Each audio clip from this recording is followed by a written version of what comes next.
तो गाइस मैं हूं अंकित और आप देख रहे हैं रेसलिंग फैंस नेटवर्क। शुरू करते हैं गाइस अपनी वीडियो को हम लोग सबसे पहले एक बहुत ही बड़ी ब्रेकिंग न्यूज़ से। तो समरस्लैम 2024 हो चुका है officially announce, date and location वगैरह स्टेडियम वगैरह सब कुछ कंफर्म हो चुका है।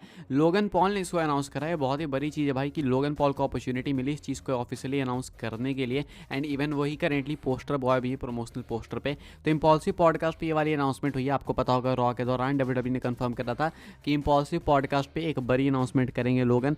तो ये बड़ी अनाउंसमेंट भाई और कुछ नहीं बल्कि समरस्लैम 2024 को ही लेके डब्ल्यूडब्ल्यूई ने भी इसको लेके ट्वीट करा। डब्ल्यूडब्ल्यूई कहती है as announced by Logan Paul on impulsive SummerSlam is coming to Browns stadium on Saturday August 3, यानी कि 3 अगस्त, अपने यहाँ 4 अगस्त को आएगा समरस्लैम आपको देखने को मिलेगा। मैंने आपको बताया था कि अगस्त स्टार्टिंग में समरस्लैम होगा, एंड में आपको बैश इन बर्लिन देखने को मिलेगा। तो समरस्लैम होगा भाई 3 अगस्त को, यानी अपने यहाँ ये 4 अगस्त को आएगा। एंड ये होने वाला है क्लीवलैंड ब्राउन स्टेडियम से, जिसकी कैपेसिटी मान के चलो आप 67 से लेकर 70,000 के आसपास है, क्लीवलैंड ओहायो से। तो ये भाई समरस्लैम 2024 की official location and official date. And Logan Paul ने इस चीज़ को अनाउंस करा भाई, ये बहुत ही बड़ी चीज़ है। आप देख लो कि डब्ल्यूडब्ल्यूई किस हिसाब से लोगन पॉल को देखती है। मैंने देख लिया, मैं समझ गया कि लोगन पॉल को अब सिर्फ भाई रेसलर के तौर पर नहीं देखा जाता behind the scenes back stage. अब उनको भाई प्रॉपर बिजनेस पार्टनर के तौर पर देखा जाता है कि हाँ ये बंदा है भाई, और ये जो है हमारे साथ डील वगैरह करेगा, हमें प्रॉफिट दिलाएगा एंड ये अनाउंसमेंट वगैरह करेगा। डब्ल्यूडब्ल्यूई को बहुत अच्छे से मालूम है कि लोगन पॉल की फ़ैन फॉलोइंग बहुत ही ज़्यादा सोशल मीडिया पे,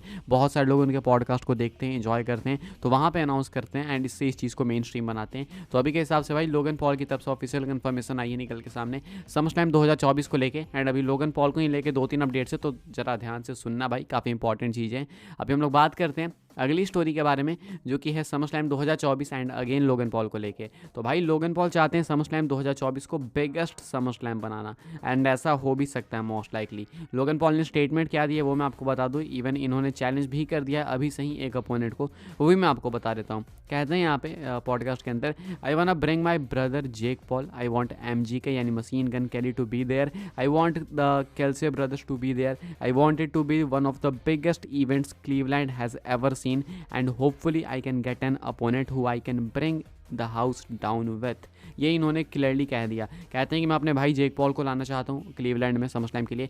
MGK यानी भाई आपको मालूम होगा MGK और एमिनेम की बीफ थी बहुत गंदी वाली। तो MGK यानी मशीन गन केली, जो कि डब्ल्यूडब्ल्यूई में पहले भी आ चुके हैं रेसलमेनिया 31 के आसपास। उसके बाद केल्से ब्रदर्स को चाहते हैं ये, एंड और भी कई सारे नेम्स लेते हैं, डेव चैपल वगैरह करके, जिनको वो चाहते हैं कि क्लीवलैंड में ये सब प्रेजेंट हो समरस्लैम के लिए, बिकॉज वो चाहते हैं कि जो क्लीवलैंड है वो विटनेस करे हिस्ट्री का बिगेस्ट इवेंट। ये कुछ कहना था लोगन पॉल का, ये थी इनकी वर्ड टू वर्ड स्टेटमेंट।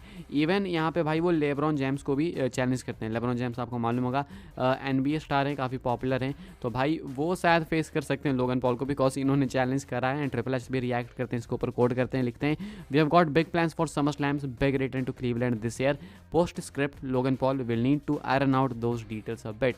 तो ये जो है डिस्कस करेंगे लीब्रॉन वाली चीज़ को भी। लोगन पॉल ने करेंटली चैलेंज कर दिया लीब्रॉन जेम्स को समरस्लैम के लिए। अभी देखते हैं क्या होता है, आगे पता चलेगा। आई डोंट थिंक ये चीज़ होने वाली है, बट स्टिल जॉन सीना तो है ही ऑप्शन। अभी के हिसाब से लोगन पॉल समरस्लैम 2024 को बिगेस्ट समरस्लैम एवर बनाना चाहते हैं एंड क्लीवलैंड का बिगेस्ट शो बनाना चाहते हैं, बिगेस्ट इवेंट। ऑल्सो आगे बढ़ते हैं तो भाई लोगन पॉल ने इस पॉडकास्ट के अंदर स्पॉन्सरशिप के भी बारे में बात करी। कौन सी स्पॉन्सरशिप? तो भाई प्राइम एंड डब्ल्यूडब्ल्यूई की स्पॉन्सरशिप। अब आपको मालूम होगा अभी से आने वाले टाइम में डब्ल्यूडब्ल्यूई जितने भी इवेंट्स होस्ट करेगी, PLEs वगैरह की मैं बात कर रहा हूँ, वहाँ पे आपको रिंग में मैट के सेंटर पे प्राइम की बॉटल देखने को मिलेगी, बिकॉज डील हो चुकी है।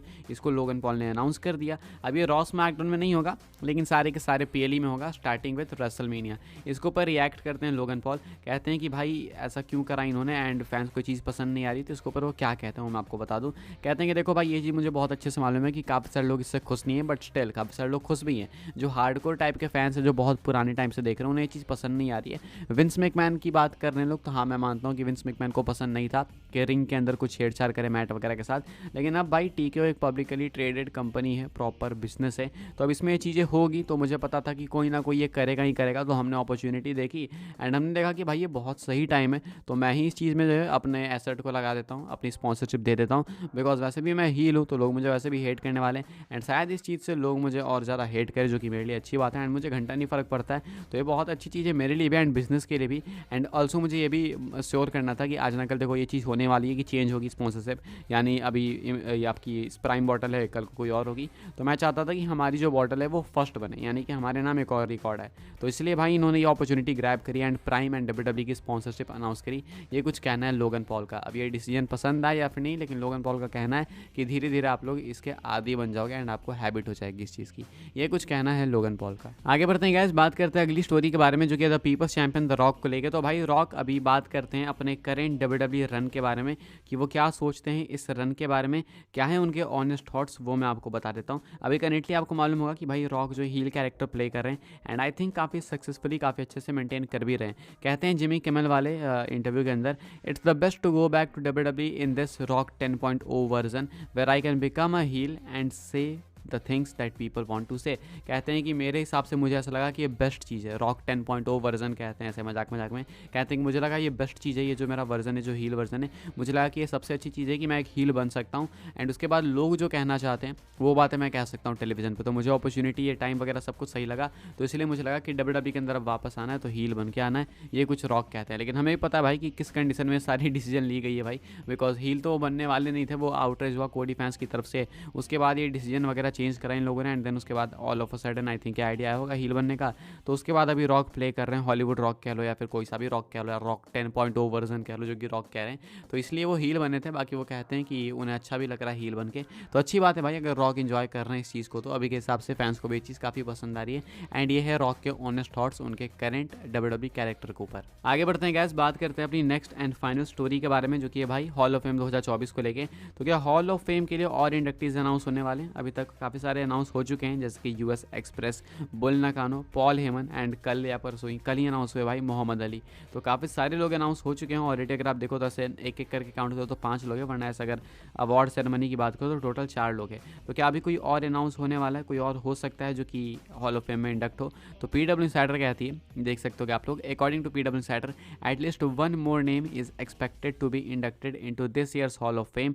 इन addition there are rumours that the legacy award could return, intended to reward those who stood out in their professional work in the wrestling business. In that case, there would be 2 more names left. तो PW insider claim करती है कि अभी WWE at least कम से कम एक और inductee तो hall of fame के लिए अनाउंस करेगी ही करेगी, मिनिमम वो तो एक होने ही वाला है नॉर्मल सा, लेकिन इसके अलावा इसके एडिशन में लेगेसी अवार्ड वापस आ सकता है। Legacy award hall of fame के अंदर ही दिया जाता है कुछ अच्छे वर्क्स के लिए, शायद ही सैड गेस्पर्ड को मिल चुका था एक टाइम पे, वो जब गुजर गए थे इस दुनिया से, तो अगर मैं गलत हूँ तो लेगेसी अवार्ड अल्टीमेट वॉरियर को भी मिला बाय द वे। तो लेगेसी अवार्ड आ सकता है वापस, ऐसा कहा जा रहा है। तो अगर ये वापस आता है तो ऐसे में 2 और इंडक्टीज होंगे, एक लेगेसी अवार्ड लेने वाला और एक normal hall of fame inductee. ये कुछ कहना है PW इंसाइडर का करेंटली। तो अब ज़्यादा कुछ बचा नहीं भाई, 1-2 लोग और इंडक्ट होंगे, मैक्स टू मैक्स 2 होंगे भाई, ये मान के चलो अभी के हिसाब से।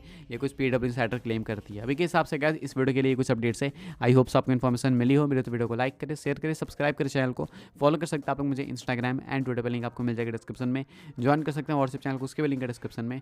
मिलते हैं अपनी नेक्स्ट ऑफर काफ़ी इंटरेस्टिंग वीडियो में।